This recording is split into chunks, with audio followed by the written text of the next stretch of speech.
जनता की पुकार में आपका स्वागत है।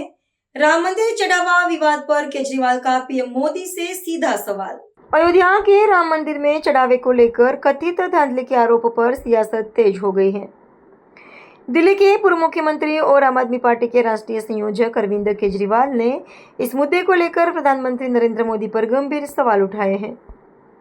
केजरीवाल का कहना है कि उनके पास इस बात का कोई सबूत नहीं है कि कथित तौर पर चढ़ावे का पैसा प्रधानमंत्री तक पहुंचा, लेकिन उन्होंने आरोप लगाया कि दोषियों को बचाने और मामले की लीपापोती की गई। उन्होंने ये भी सवाल किया कि यदि लंबे समय तक कथित अनियमितताएं होती रही तो इसकी जानकारी प्रधानमंत्री को क्यों नहीं हुई और आखिर किस मजबूरी में दोषियों को बचाया जा रहा है। आइए सुनते हैं इस पूरे मामले पर अरविंद केजरीवाल ने क्या कहा। आप सब लोगों को मेरा नमस्कार। श्री राम मंदिर में चढ़ावे की चोरी हुई है, अब ये सब लोग मान रहे हैं, पर क्या असली दोषियों को, बड़े लोगों को, जो बड़े बड़े प्रभावशाली ताकतवर लोग इसमें शामिल हैं, उनको सज़ा मिल पाएगी? उनकी गिरफ्तारियां होंगी? क्या उनके खिलाफ एक्शन होगा? मैं देख रहा था टीवी पे कुछ एंकर हर बात पे ये कह रहे हैं कि मोदी जी हैं, मोदी जी किसी को छोड़ेंगे नहीं, मोदी जी किसी को बख्शेंगे नहीं। मैं लोगों से पूछना चाहता हूं कि क्या आपको भी भरोसा है कि मोदी जी असली चोरों को सजा दिलवा पाएंगे?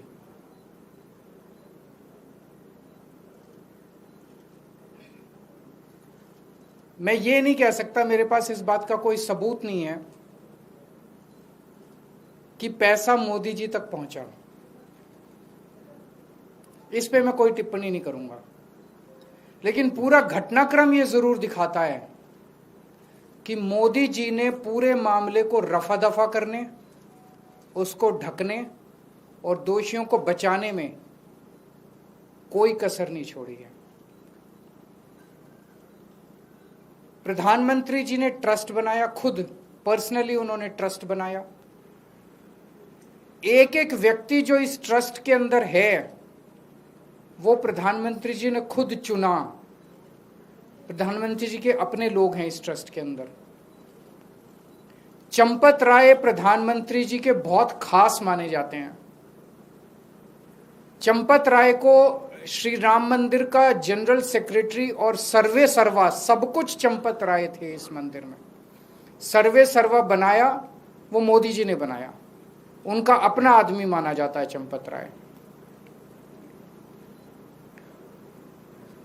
अब जमीन घोटाले से शुरू करते हैं। उन 2021 में जमीनों के खूब घोटाले हुए वहां पे। एक मामला जो खूब चर्चा में आया, खूब अखबारों में चला, एक पाठक परिवार है जिसने 2 करोड़ की जमीन इनकी पार्टी के एक व्यक्ति को बेची और 10 मिनट में उस व्यक्ति ने वही जमीन 18 करोड़ रुपए की मंदिर ट्रस्ट को बेच दी। 10 मिनट के अंदर 2 करोड़ की जमीन भी 18 करोड़ की हो गई। मैं पूछना चाहता हूं प्रधानमंत्री जी, आपको इसको पता है? आपको इसका पता नहीं चला? पूरी दुनिया को पता था, सारे अखबारों में छपा था, आपको इसका पता नहीं चला? इसी तरह से एक 3 करोड़ की जमीन 24 करोड़ में ट्रस्ट को बेच दी गई। प्रधानमंत्री जी, आपको इसका पता नहीं चला? 9 करोड़ की जमीन 55 करोड़ में बेच दी गई, आपको पता नहीं चला? टोटल 14 करोड़ की जमीन 95 करोड़ में मंदिर ट्रस्ट ने खरीदी, आपको पता नहीं चला इसका? और ये कागज कोई खुफिया कागज नहीं है, लोग लेके घूम रहे हैं चारों तरफ, पब्लिक डोमेन में ये सारे कागज हैं, आपको पता नहीं चला? मंदिर निर्माण में इंजीनियर्स का ये आरोप है कि हमसे 40% कमीशन मांगा जाता था। 40% टेंडरों पे कमीशन मांगा जाता था। प्रधानमंत्री जी, आपको इसका पता नहीं चला?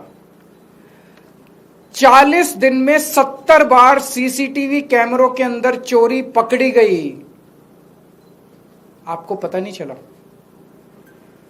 8 महीने की सीसीटीवी की फुटेज डिलीट कर दी गई, प्रधानमंत्री जी आपको पता नहीं चला? इतनी चोरी इतने लंबे समय तक चली, प्रधानमंत्री जी आपको इसका पता नहीं चला? उस ट्रस्ट के अंदर केंद्र सरकार का एक होम डिपार्टमेंट का अधिकारी भी मौजूद था, उसके बावजूद भी आपको पता नहीं चला?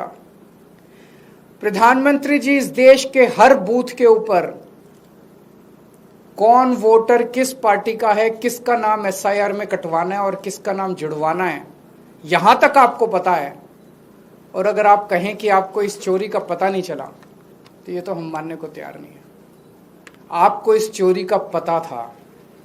सूत्रों से मुझे पता चला है कि आईबी ने कम से कम 12 रिपोर्ट प्रधानमंत्री को सौंपी है, जिसमें उन्होंने बताया कि किस तरह से कंस्ट्रक्शन में, जमीनों में और चढ़ावे के अंदर बहुत बड़े स्तर के ऊपर राम मंदिर के अंदर चोरी हो रही है। तो पता तो चला, आपको सब कुछ पता था, लेकिन आप धृतराष्ट्र की तरह चुप रहे, आंखों पे पट्टी बांधे रहे। और जब सर से पानी ऊपर चला गया और जब मजबूरी हो गई, बहुत ज्यादा मुद्दा उठने लग गया, तो आपने लोगों की आंखों में धूल झोंकने के लिए एक एसआईटी बना दी। एसआईटी बिना एफआईआर की एसआईटी बन कैसे सकती है? तब तक एफआईआर ही नहीं हुई थी। बिना एफआईआर के एसआईटी बन ही नहीं सकती। आपने एक एसआईटी बना दी धूल झोंकने के लिए, लोगों की आंखों में धूल झोंकने के लिए। उसी दिन देश के लोगों को पता चल गया था, जब आपने एसआईटी बनाई थी, कि प्रधानमंत्री जी लीपापोती कर रहे हैं, प्रधानमंत्री जी असली गुनहगारों को बचाने की कोशिश कर रहे हैं। और फिर आपने एक फर्जी एफआईआर की। फर्जी एफआईआर में 8 छोटे छोटे लोगों को पकड़ के जेल में डाल दिया।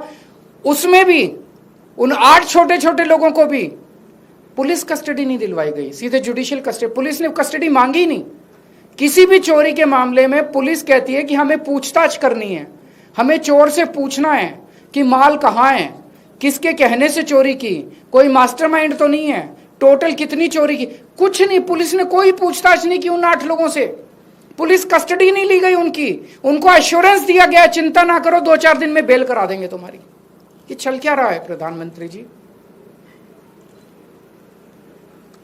संजय सिंह जब हमारे जमीनों के घोटाले के कागज लेके एसआईटी के पास गए, तो एसआईटी ने जो कहा वो चौंकाने वाला था। एसआईटी कहती है हम जमीनों के घोटाले की तो जांच ही नहीं कर रहे, हम तो केवल चंदा चढ़ावे की जांच कर रहे हैं। तो ये एसआईटी कर क्या रही है? कंस्ट्रक्शन के घोटाले की जांच नहीं कर रही, जमीनों के घोटाले की जांच नहीं कर रही। वो जांच कौन करेगा? 2021 में यूपी सरकार ने जमीनों के घोटाले के ऊपर एक एसआईटी बनाई थी। वो एसआईटी रफा दफा हो गई, किसी को पता भी नहीं चला उसकी रिपोर्ट कब आई और कब गई। क्या हुआ उस एसआईटी का? ऐसे ही दोबारा एसआईटी बना दी इन लोगों ने। 2021 के अंदर कोई जेल नहीं गया, कोई एफआईआर नहीं हुई, कोई गिरफ्तारी नहीं हुई। इस एसआईटी का भी यही हाल होगा। सबको बचाने की कोशिश की जा रही है। जिन लोगों ने इस्तीफे दिए हैं, कहा जा रहा है कि आज भी मंदिर वही चला रहे हैं, आज भी मंदिर उन्हीं लोगों के हाथ में। आज भी मैंने जो कागजों में इस्तीफा दे दिया, मंदिर उन्हीं लोगों के हाथ में है, वही लोग चला रहे हैं। इनके एक बड़े नेता हैं ब्रजभूषण। अभी मैं सोशल मीडिया में उनका स्टेटमेंट देख रहा था। ब्रजभूषण का कहना है अगर मैंने मुंह खोला तो बहुत बड़े बड़े नाम आएंगे और मेरे को खतरा है। ऐसे कौन से नाम है जिससे ब्रजभूषण को भी बोलने में डर लग रहा है? बाबा बागेश्वर धाम का मैंने स्टेटमेंट सुना, उन्होंने कहा बहुत बड़े बड़े लोग शामिल हैं, अगर मेरे ऊपर आंच आ सकती है अगर मैंने मुंह खोला तो। इतने देश के ताकतवर और इतने बड़े लोग नाम लेने से डर रहे हैं, तो इसका मतलब ये 8 लोग जिनको गिरफ्तार किए, तो आंख में धूल झोंक रहे हैं। असली लोग तो कोई और है। जिनको पकड़ा गया वो तो सिर्फ प्यादे हैं। तो मैं प्रधानमंत्री जी से पूछना चाहता हूं, प्रधानमंत्री जी, इस देश की जनता जानना चाहती है कि आप किसको बचा रहे हो और क्यों बचा रहे हो, और आपकी क्या मजबूरी है।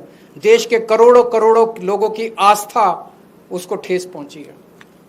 अगर आप लोगों के कोई 1-2 प्रश्न है तो। सर, लंकुश है, उसके घर पे बुलडोजर एक्शन हो सकता है, एक नोटिस भी जारी करा है, उसकी पत्नी लंकुश आरोपी है। वो एक आरोपी होगा, लेकिन उससे बहुत बड़े बड़े लोग शामिल हैं, बहुत बड़े बड़े लोग शामिल हैं। सबके साथ सभी का क्यों नहीं? योगी जी तो कहते हैं मैं बुलडोजर मैन हूं, तो जितने चंदा चोर हैं उनके घर पे बुलडोजर क्यों नहीं चल रहा? सर, इस मामले में आज तक जो भी कोई बात करे सब भूल के चंपत राय तक ही आके सीमित हो जा रहा है। क्या लग रहा है कि उससे ऊपर मंत्री या एग्जैक्टली और तो सीधा-सीधा बात ऊपर तक है, बात केवल चंपत राय की नहीं है। अभी तो चंपत राय को ही बचाया जा रहा है, लेकिन बात उसके बहुत ऊपर तक है, बात केवल चंपत राय तक नहीं है। तो चंपत राय को इसलिए बचाया जा रहा है। चंपत राय को क्यों बचाया जा रहा है? एक बड़ा प्रश्न ये उठता है, चंपत राय को क्यों बचाया जा रहा है? इन लोगों को लगता है कि अगर चंपत राय ने मुंह खोल दिया तो बड़ी मुश्किल हो जाएगी। देखिए, ईडी भी इन्हीं की है, सीबीआई भी इन्हीं के घर की है सारी एजेंसीज। जब प्रधानमंत्री खुद सबको बचाने में लगी हुई है तो क्या ईडी और क्या सीबीआई? अगर आपने हमारा अभी तक चैनल सब्सक्राइब नहीं किया है तो कृपया चैनल सब्सक्राइब कर लें, लाइक करें, शेयर करें, कमेंट करें। तो मिलते हैं फिर किसी और खबरों के साथ। नमस्कार।